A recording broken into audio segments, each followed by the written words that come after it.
Así murió Kiko para todos. Kiko no tuvo una despedida, no tuvo un último momento, y lo más extraño es que desapareció como si nunca hubiera existido. No fue parte del guión, fue una decisión real, una decisión que expulsó el lado más incómodo detrás de uno de los programas más queridos de la televisión. Sí, hablamos de personajes que dejaron una marca imborrable en la televisión latinoamericana. Es imposible no pensar en Kiko, el niño consentido, orgulloso y exagerado, pero también profundamente humano. Un personaje que no necesitaba grandes discursos para hacerse notar. Estaba con sus cachetes inflados, su forma de hablar o su clásico cállate, cállate que me desesperas. Kiko no era solo un personaje secundario, era una presencia constante, una pieza fundamental dentro del equilibrio de la vecindad. Pero lo más extraño es que su historia no terminó con un final digno.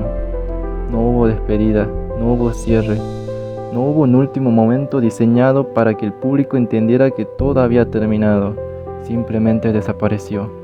Y como suele pasar en el mundo del entretenimiento, la razón no estuvo frente a las cámaras, sino detrás de ellas. Para entender lo que ocurrió tenemos que regresar a 1978. En ese momento, El Chavo del Ocho no era solo un programa exitoso, era un fenómeno cultural. Millones de personas organizaban su rutina alrededor de ese horario. Los personajes ya no eran ficción, eran parte de una vida cotidiana. Pero mientras el público veía risas, amistad y momentos inocentes, la realidad era mucho más compleja. Carlos Villagrán, el actor que interpretaba a Kiko, comenzó a darse cuenta que algo evidente. Su personaje tenía un impacto enorme, no era invisible, no era reemplazable, era uno de los pilares del programa. Y ese éxito, en lugar de fortalecer la estabilidad del elenco, empezó a generar tensión. Porque cuando un personaje crece demasiado, deja de ser solo parte del sistema y empieza a desafiarlo. Villagrán quería nuevas oportunidades, quería expandir su carrera, explorar otros proyectos, llevar su talento más allá de un solo programa, y desde su perspectiva era lógico. Había contribuido a construir algo enorme, pero había una barrera imposible de ignorar: el personaje no le pertenecía legalmente. Kiko era propiedad de Roberto Gómez Bolaños, el creador del programa. Eso significa que aunque Villagrán le había dado vida, no tenía el control sobre su futuro. Y ahí es donde el conflicto dejó de ser creativo y se volvió personal. No era solo una discusión sobre un personaje, era una lucha por independencia, reconocimiento y control. Eventualmente la relación se rompió, y sin grandes anuncios Kiko se fue. Pero lo más impactante es cómo ocurrió dentro de la historia. Su última aparición fue en el episodio titulado Todavía no es hora de clases, emitido el 11 de septiembre de 1978. El episodio comienza en el salón de clases, un escenario distinto a la vecindad habitual. Desde el inicio el ambiente es el mismo de siempre: desorden, interrupciones y la incapacidad de los alumnos para concentrarse.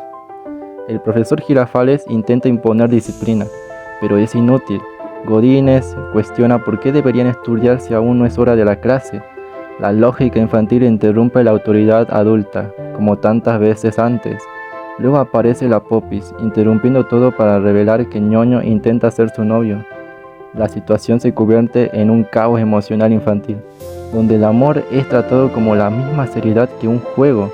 El Chavo interviene, confundiendo aún más la situación con su inocencia característica, y entonces aparece Patty. Su presencia cambia completamente el comportamiento del Chavo, que queda distraído, incapaz de enfocarse en cualquier otra cosa. Es en ese momento cuando aparece Kiko. Entra acompañado de su madre, Doña Florinda. La escena parece normal. No hay música triste, no hay señales de despedida, nada que indique que ese momento sería histórico. El profesor Girafales y Doña Florinda repiten su rutina habitual. Ese ritual incómodo disfrazado de formalidad, todo parece seguir el mismo patrón de siempre. Pero hay algo diferente.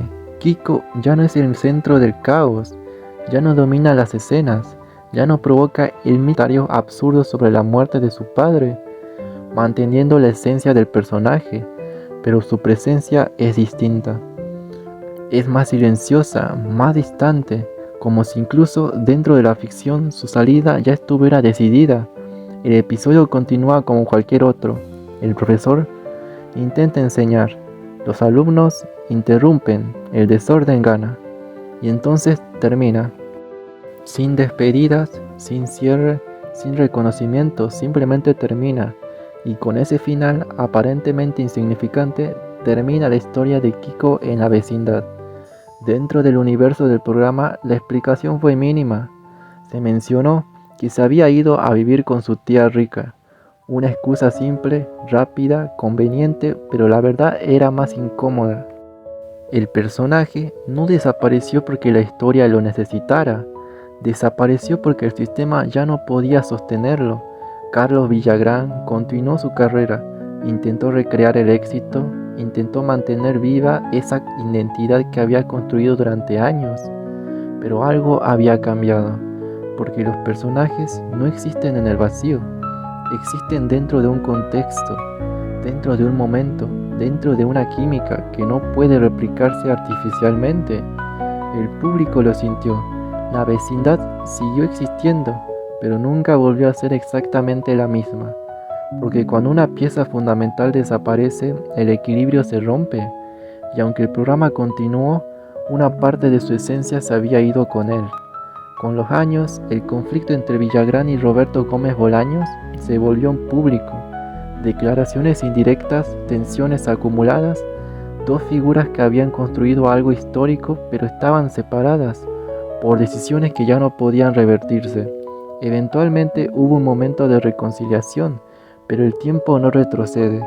Las historias no se reescriben y los finales que no se hicieron en su momento permanecen incompletos para siempre. Kiko no tuvo una despedida digna de su impacto. No tuvo un último momento diseñado para el público. Tuvo algo más real. Una salida silenciosa, incómoda, humana, y quizá eso es lo que hace que su historia sea tan memorable, porque nos recuerda que incluso en los mundos diseñados para hacernos reír, las despedidas no siempre son felices y a veces simplemente ocurren, y cuando nos damos cuenta ya es demasiado tarde.